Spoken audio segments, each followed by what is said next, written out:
अलग अलग मत मतांतर हो गए थे, कोई कहता है ये सही है, कोई कहता है, लोग भ्रमित हो गए थे। जैसे आज भी जैसे कुछ पंथ शुरू हो गए, कोई पंथ वाला कुछ बोलता है, कोई पंथ वाला कुछ बोलता है, कोई पंथ वाला कुछ बोलता है, तो लोग भ्रमित हो जाते हैं भी बात किसकी सही है, किसकी माने। ये कहता आप भगवान होते हैं, ये कहता नहीं होते, ये कहता है इसकी पूजा करो, ये कहते इसकी पूजा मत करो, ये कहता है ये शास्त्र गलत है, वो कहता है ये शास्त्र सही है।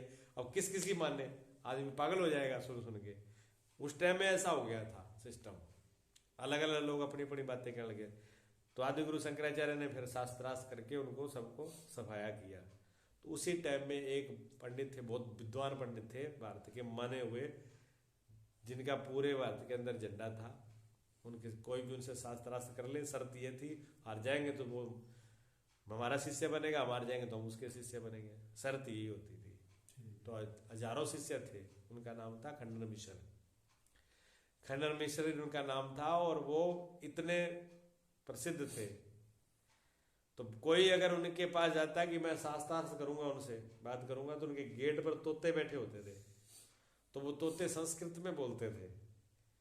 उनका पहले तो स्वागत बोलते, स्वागतम, आइए आपका स्वागत है।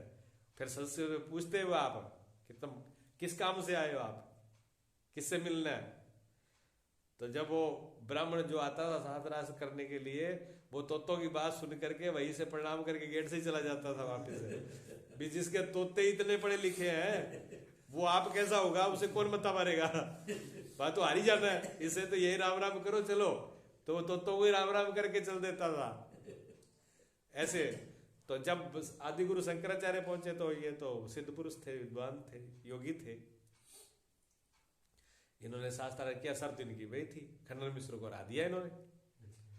खंडन मिश्र को हरा दिया तो शर्त के अनुसार उनको चेला बनना पड़ेगा। जब उनको शिष्य बनना पड़ेगा, तो उनकी पत्नी जो थी खंडन मिश्र की, उन्होंने कहा अभी नहीं आ रही है, ऐसे कैसे मान लेंगे यार हम, क्यों, अभी तो हम तो आधा अंग हम तो हैं, और ये अकेले आपके शिष्य के, जहां तो शिष्य हम दोनों बढ़ेंगे आपके, नहीं फिर दोनों ही नहीं बढ़ते, हम इनके आधे आधे अंग हैं हम इनके, इसलिए आपको हमारे साथ भी शास्त्रार्थ करना पड़ेगा। आप हमको हरा दोगे तब दोनों जने हम शिष्य होंगे। आदि गुरु शंकराचार्य जी ने कहा कि हम बात तो ठीक है, स्वीकार करते हैं। वो फोटो है शंकराचार्य की बीच वाली, जिनकी बात कर रहा हूं। ये जो संन्यास परंपरा जो है, इनके जड़ मूड यही है। ठीक है, 5 साल की उम्र में संन्यास ले लिया था, और 32 साल की उम्र में जब तिब्बत, पाकिस्तान, बांग्लादेश, अफगानिस्तान, ये सारे भारत के हिस्सा हुआ करते थे, उस टाइम की बात है ये। उस टाइम इन्होंने पैदल यात्रा करी थी ये सारी, और 32 साल की उम्र में सब कुछ करके, शास्त्र बना करके, ब्रह्मसूत्र, और इनके शास्त्र बने हुए हैं, लिखे हुए हैं संस्कृत में, वो शास्त्रों की रचना कर दी, सन्यास की रचना कर दी। चारों मठ जो बद्रीनाथ है, वो इन्हीं का स्थापना किया हुआ, ब्रह्मसूत्र लिखा था। ठीक है ना, एक गद्दी, चारों गद्दी जो आचार्य शंकराचार्य हैं, वो इन्हीं के शिष्य हैं। 45वीं सीट चल रही है पीढ़ी, वो अभी जो शंकराचार्य बैठे हैं वो 45 में है। ठीक है ना, और 4 मठ वो इन्होंने स्थापना करी है, इन्हीं की स्थापना की हुई है। आपने, क्योंकि आपने देखा हो यहाँ फोटो लगा रखा है, पता नहीं किसका लगा रखा है, क्यों लगा रखा है, कई बार सोचते लेकिन पूछा नहीं। आज बात आ गई तो बता रहा हूं, ये ऐसे ही नहीं लगाएगी। इस सन्यास के जो धर्ता जो अध्यक्ष है, वो यही है, इन्होंने करी है। जो आप सुन रहे हो ना, गिरी, पुरी, भारती, सरस्वती, जैसे हमारे पीछे सरस्वती लगता है, ठीक है ना, ये 10 नाम इन्होंने दिए थे। क्यों, जैसे एक पिता के 10 बेटे हैं, और जब पिता जाने से पहले उन 10 बेटों को अलग अलग काम सौंपा कि आपको क्या करना है। ठीक है ना, तो उन्होंने कहा सरस्वती जो वेदों के पढ़ने पढ़ाने वाले और धर्म का प्रचार करने वाले होंगे, वो सरस्वती होंगे। इसलिए सरस्वती जो संत होते हैं, वो ज्यादातर विद्वान ही होते हैं, उनको ज्ञान होगा इस चीज का, क्यों, उनको महकमा वही सौंपा गया है। ठीक है ना, पूरी जो पुर में जा करके, पुर जो है, पुरों में जा करके जो धर्म का प्रचार करेंगे, आत्म ज्ञान देंगे, ब्रह्म ज्ञान देंगे, वो पूरी है। ठीक है ना। गिरी, जो गिरी पर रहेंगे, पर्वत पर रहेंगे, जो पर्वत का देखभाल जो करेंगे वो उनको काम सौंपा गया, ठीक है ना। ये अलग अलग 10 काम 10 स्थान अलग अलग सौंपे गए, उनको वही नाम दे दिया उन्होंने। फिर 4 मठों की स्थापना करी, जिसपे आज चारों गुरु शंकराचार्य, बद्रीनाथ में तो गद्दी शंकराचार्य की, और इधर ये तो उत्तर साइड है, और पूर्व में है जगन्नाथपुरी। पुरी के जो शंकराचार्य है वासुदेव सरस्वती है वो, हाँ जी, वो गद्दी हमारी लगती है, मतलब हमारी गद्दी में वहाँ जगन्नाथपुरी है सरस्वती वालों की। और इधर पुरी कौन सी आ गई? द्वारकापुरी। हाँ, गोवर्धन मठ है। हाँ, 4 धाम। हाँ 4, और इधर कन्याकुमारी में। तो चारों धाम में, चारों उत्तर पूर्व दक्षिण और पश्चिम, चारों पर एक एक पिलर खड़ा कर दिया, एक एक शंकराचार्य की नियुक्ति करी। कन्याकुमारी में आज भी वो चारों शंकराचार्य आज भी चल रही, 45वीं पीढ़ी है वो, आज भी चल रही है वो परंपरा आज है। अब कौन कैसे कितना निभा रहा है वो तो अलग बात है, लेकिन उन्होंने इस चीज की स्थापना करी, ठीक है। तो अब बात वहीं पहुंच जाओ, कहाँ खंडन मिश्र की है, पता नहीं एक बात।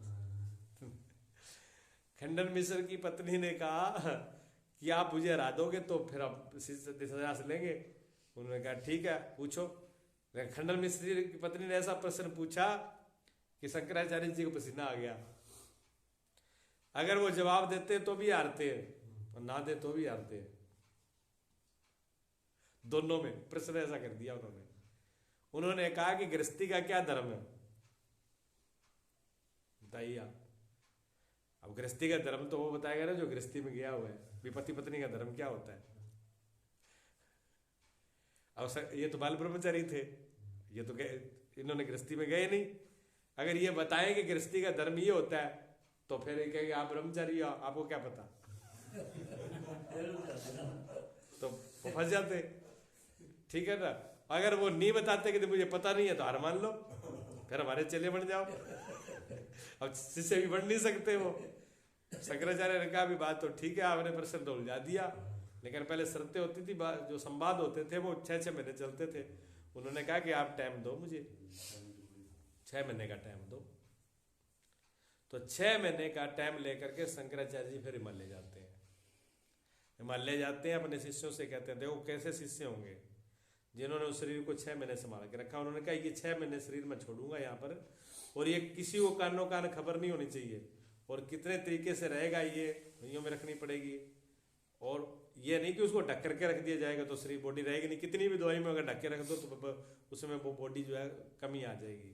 बड़े विज्ञान थे, बड़े शिष्य थे जो 24 घंटे ऊपर खड़े रहते थे अपनी ऊर्जा से, उनकी ऊर्जा से। जैसे माँ बच्चे को पालती है, जैसे पक्षी अंडे को, अब अंडा जो एक निर्जीवी अवस्था में है, लेकिन पक्षी के ऊपर, उसके ऊपर बैठने मात्र से उसमें प्राण रहते हैं। तो एक व्यक्ति जो पास में, लोग कहते हैं ना कि कोई हारी बीमारी में एक अवस्था में भी, ऊपर के आदमी से क्या होगा, ऊपर के आदमी बहुत कुछ करता है। अगर एक आदमी अस्वस्थ अवस्था में है, गड़बड़ है, अगर वो 4 आदमी उसके पास खड़े हैं अगर, और वो अगर उसको देख भी रहे हैं तो उसकी दृष्टि से भी उसके अंदर प्राण रहेंगे, तो उसमें ताकत रहेगी।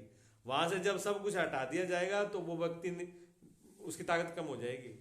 कोरोना में सबसे बड़ी बीमारी ये हुई, कोरोना के अंदर सबसे ज्यादा मरने के कारण भी यही हुए कि एक आदमी जो पूरे घर परिवार में समाज में रहता था, उसको तकलीफ होने के बाद में उसको कमरे में अकेला डाल दिया। अकेले डालते ही बस उसकी शक्ति कम हो गई, वो घबरा गया। इसलिए कोरोना से लोग कम मरे, हार्ट अटैक से ज्यादा मरे। जितनी रिपोर्टें हार्ट अटैक की हैं, हार्ट अटैक होने से लोग मरे। क्यों? घबराहट हुई, घबरा के मैं अकेला हूँ, अकेले, और अकेले रहने की आदत भी नहीं है, तो उसकी भी बेचैनी हुई, अकेले रहने का नहीं। तो ये सारी चीजें जुड़ी उसके साथ में। तो उनको 6 महीने वो शरीर वहां पर रखा गया, हिमालय में शिष्यों से संभाल के रखा। और वो शरीर देखो, प्राणों का बात क्या चल रही है, प्राण की। उन्होंने अपने प्राणों को कसमें करके, प्राणों के साथ में इंद्रियां साथ में चलती हैं, मन साथ में होता है प्राण के। सूक्ष्म शरीर से दूसरे शरीर में प्रवेश किया। काशी के राजा, उधर काशी के राजा शरीर छोड़ के खत्म हुए, उन्हीं के राजा प्रवेश कर लिया, बैठे गद्दी पर, बैठे राज चलाने लगे। रानियां समझ गई कि राजा तो मर चुका था, दोबारा जिंदा हुआ है, और जिंदा हुआ है लेकिन इसका काम करने का ढंग, बोलने का ढंग, इसकी बुद्धि सब कुछ अलग है। जैसे राजा सोचता था, राजा काम करता था, वैसे नहीं है, ये हर काम इसके अलग होते हैं। ये राजा नहीं है, ये कोई योगी है। योगी के बगैर बट नहीं सकता, और इतनी बुद्धि योगी के अलावा किसी में हो नहीं सकती। रानियां समझ गई ये योगी है, और राजा के शरीर में प्रवेश कर गया। रानियों ने अलग से मीटिंग बुलाई सेनापति की कि जितनी भी भारत भूमि के अंदर, राज्य के अंदर बॉडी है, उनको खत्म कर दो, जला दो, फिर दोबारा वापिस भी ना जाए। लेकिन वो तो हिमालय में ऐसी जगह रखी थी कि वहां पर रानी के परिंदे भी पर नहीं मार सकते। उन्होंने तो अपनी कोशिश करी, लेकिन 6 महीने में राज भोगा। 6 महीने शंकराचार्य जी ने राज भोगा, गृहस्थी में रहे, रानियों के साथ में गृहस्थी धर्म निभाया, फिर अपने शरीर में लौट के वापिस आए, फिर आकर के उत्तर दिया। तब पूछा उसने खंडन मिश्र की पत्नी ने कि आप तो ब्रह्मचारी हो आपका? उन्होंने कहा मैं तो ब्रह्मचारी हूँ। फिर काशी में जाकर के पूछ लो, 6 महीने काशी के राजा के शरीर में रहा हूँ इतना ज्ञान करने के लिए, इतने ज्ञान के लिए, ठीक है ना। तो वो दूसरे मृत शरीर में प्रवेश करे, ये भी एक विधि है। लेकिन और जो विधि थी, जो महावीर, स्वामी महावीर की विधि थी, वो अलग थी हट करके से, वो भी प्राण पे, मतलब इस शरीर के साथ 2 शरीरों के साथ संपर्क कर लेना। यहां बैठे बैठे भी आपके शरीर में प्रवेश करके आपके शरीर की सारे शरीर के ज्ञान को अपना प्राप्त कर लेना। भी आपके शरीर को क्या क्या अनुभूति हुई है, क्या क्या ज्ञान है, उसको जान लेना, वो भी एक विधि है। योगी ऐसे भी कर लेते हैं। और यहाँ अलग बैठे हुए भी आपको जान लेना, ये भी विधि है, ये सांस की विधि है। गुरुजी कर लेते थे ना। गुरुजी से क्यों डरते थे कि गुरुजी आए आपके मन की बात जानेंगे, आपके मन में क्या है, आपका पूरा रक्षा खींच लिया। कोई योगी थे, आप जो कुछ सोच रहे हो, जो बोल रहे हो, वो सब उनके पास में आ गया।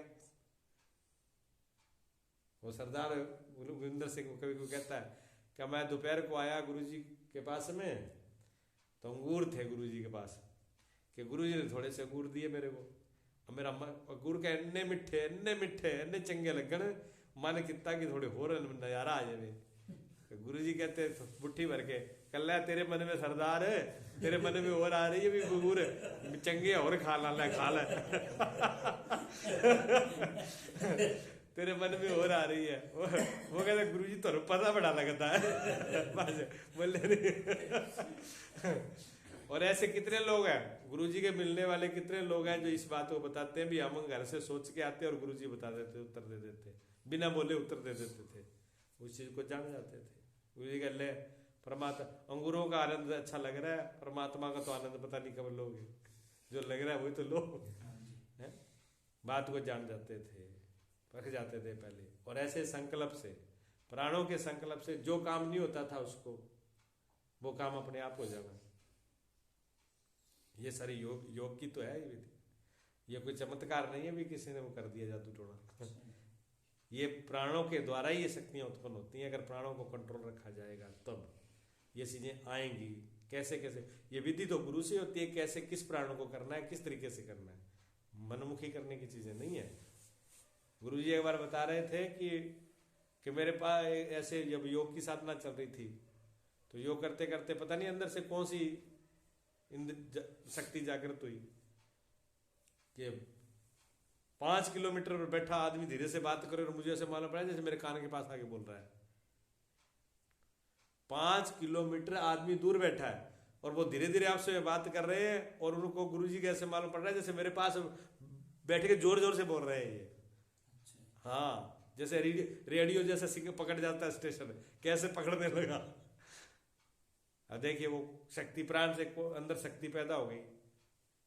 और एक बार ऐसे समाधि में प्राणायाम करते करते गुरुजी बता रहे थे, कई बातें बताई थी कि जब, क्यों गुरुजी का योग बड़ा सिद्ध था, 3 घंटे तक श्वास को रोक लेना हर किसी की बस की बात नहीं है। 3 घंटे गुरुजी की सांस ऑटोमेटिक रुक जाता था, सहजता से, पता नहीं लगता था, प्राण ऊपर चढ़े जाते थे। तुरंत समाधि तो एक क्षण में तैयारी होती थी। तो वो प्राणायाम कर रहे थे और समाधि लग गई, और समाधि के अंदर जो है वृत्ति चली गई। अंदर गुरु जी कहते हैं कि नाड़ी होती है अंदर, तरह बहुत ब्रीक नाड़ी होती है, बाल के 1000वें भाग में जितनी ब्रीक होती है, कि वहां पर चली गई। तो वहां जाके देखता हूँ क्या है, 7 जन्म पीछे के 7 जन्म देखे हुए कैसे कैसे है। 3 जन्म तो पीछे साधु थे, पिछला जन्म तो राजस्थान का था, और वो तब महात्मा थे। उससे पहले का जन्म उत्तर प्रदेश का था, तब भी संत थे। तो उन्होंने कहा 4 जन्मों से तो संत होता आया हूं, अब लास्ट समय है। और 7 जन्म उन्होंने देखे थे अपने उसी के अंदर, क्योंकि जैसे मोबाइल में चिप होती है और चिप के अंदर वो सिस्टम भरा होता है मोहरी, ऐसे वो एक हिता नाम की नाड़ी होती है, वो कंठ के अंदर होती है। हिता नाम की नाड़ी वो कंठ के अंदर होती है, और उसमें इतने बरीक संस्कार है कि जन्म जन्मांतरों के संस्कार पड़े हैं। और जो हमको सपना जो आता है ना, वो भी हिता नाम की नाड़ी से ही आता है। जागृत में हमारे प्राणों की शक्ति ज्यादा कहाँ रहती है? आंखों में। जागते में हम आंखों से सब कुछ कर रहे हैं, जैसे भी आंखें हम बंद करेंगे तो हमारी जो जीव प्राण शक्ति है वो कंठ पे आ जाएगी। कंठ पे आएगी तो कंठ पे जैसे ही आएगी सपना शुरू हो जाएगा, सपना दिखेगा। जैसे ही कंठ से नीचे हृदय में उतर जाएगी, गहरी नींद में चले जाएंगे। जब तक कंठ पे रहेंगे तब तक सपना आएगा। कोई आदमी अगर यहाँ कंठ में, ये विशुद्ध चक्र है, इस चक्कर पर कोई ध्यान करने लग जाए तो बैठे बैठे सपना देखने लगेगा, बैठे बैठे इतना वो हो जाएगा। ये योग की क्रियाएं हैं ऐसी। तो प्राण की शक्ति से ऐसे होता है। तो गुरुजी ऐसे बताते थे। तो ये चीजें मतलब योग से उत्पन्न होती हैं सिद्धियां। अनेक संतों की बड़ी बड़ी कहानियां ऐसी योगियों की, योगी कुछ भी कर देते हैं। कहते हैं ना, अब क्या कि बाबा ने फूंक मार दी, बाकी फूंक में इतनी बड़ी ताकत है कि फूंक मारने से भी कुछ भी हो जाए। तो प्राण में इतनी ताकत है ना, ठीक है।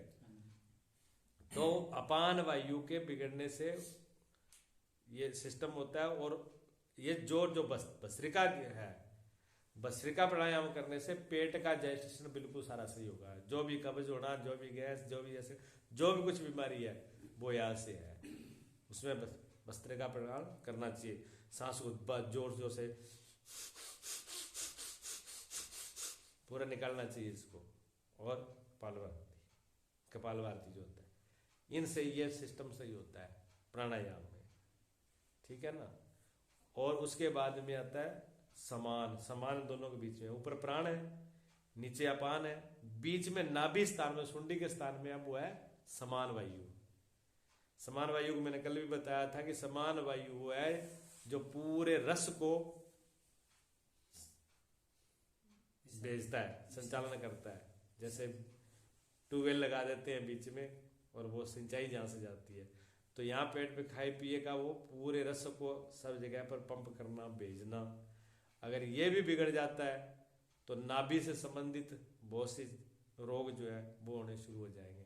रस सही नहीं बनेगा, रस सही नहीं बनेगा तो उस आदमी को कितना ही खवा दो, कितना ही घी खिलाओ, माल खिलाओ, बढ़िया से बढ़िया ताकत की चीजें खिलाओ, उस आदमी में रस नहीं बनेगा अगर वो समान वायु सही नहीं है तो। क्यों रस नहीं बने? जैसे आएगा नीचे गुदा के स्थान से पार वो मल के रूप से निकल जाएगा, गंदगी वो करके निकल जाएगा, उससे कुछ होने वाला नहीं है। वो कोई चीज काम करने वाली नहीं है। जैसा खाया वैसा निकल गया, क्यों रस बना ही नहीं है। तो रस का विभाग वो कर देता है। समान वायु 3 हो गए, प्राण, समान और अपान, 3 वायु ना। अब जो उदान है, उदान यहां रहता है। उदान वायु कंठ के अंदर रहता है। अच्छा, उदान वायु क्या करता है? उदान वायु सांस को बाहर निकालता है। अंदर लेना तो प्राण का काम है, प्राणवायु का काम है। अगर प्राणवायु बिगड़ेगा तो चीज अंदर नहीं जाएगी।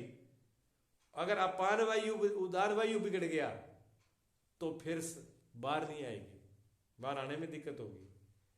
और इतना नहीं, डकार आना, डकार भी उदान वायु से आता है, उदान मैंने बाहर निकालना, इजकी, इजकी आना, वासी आना, ये इसी के काम है। कईयों को देखा होगा इजकी बहुत आने लगती है, कंट्रोल नहीं होती, तो यह उदान वायु में खराबी हो जाती है। उदान वायु को सेटिंग करने के लिए उज्जयी प्राणायाम करना पड़ता है। उज्जयी प्राणायाम जानते हो?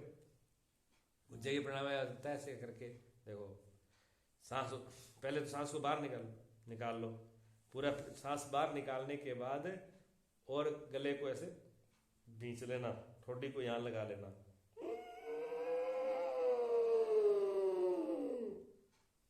नाक से श्वास लेना, गले को भींच करके और इस ठोडी को यहाँ लगा करके ऐसे, ये चीज है। ये गले का सिस्टम, यहाँ का जो वायु उसको सही कर देगा। एक और उदान वायु अगर सही होगा तो बोलने में ताकत बढ़ जाएगी, उसकी वाणी में दम होगा। गायकार अगर है तो गाने वाला व्यक्ति है, अगर गायकार आदमी को ये करना चाहिए उज्जयी प्राणायाम, उसका गला मजबूत होता है और गला सुरीला भी होता है, ताकत बढ़ जाती है। एक और है उसके शब्दों में ताकत आ जाती है, अगर वो बोलेगा तो ओजस, जिसको कहते हैं ना ओजस, ताकत, उसके शब्द के अंदर इतना रोब होता है, ताकत होती है कि वो आगे वाले व्यक्ति को भी सोचना पड़ता है भी जवाब में कैसे दूं, इतनी ताकत भी आ जाती है उसके अंदर, प्रभाव भी आ जाता है वाणी के अंदर। वाणी में प्रभाव, ताकत, गले का सही होना, ये उसका है। उसके बाद में जो ऊपर का प्राण है पांचवा, उसको बोलते हैं व्यान। वो व्यान जो प्राणायाम है वो एक किस्म का सबका प्रधान है, इसलिए उसको ऊपर भी रखा है, सबसे ऊपर भी रखा है उसको। जैसे 5 तो मेंबर, पंचायत बनती है 4 मेंबर और 1 सरपंच, ठीक है ना, तो 4 मेंबर जो है वो नीचे काम करते हैं, ऊपर सरपंच एक काम करता है, तो ये ऊपर एक सरपंच की तरह है।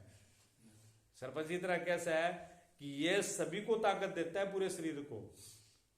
व्यान वायु पूरे शरीर को ही ताकत देता है।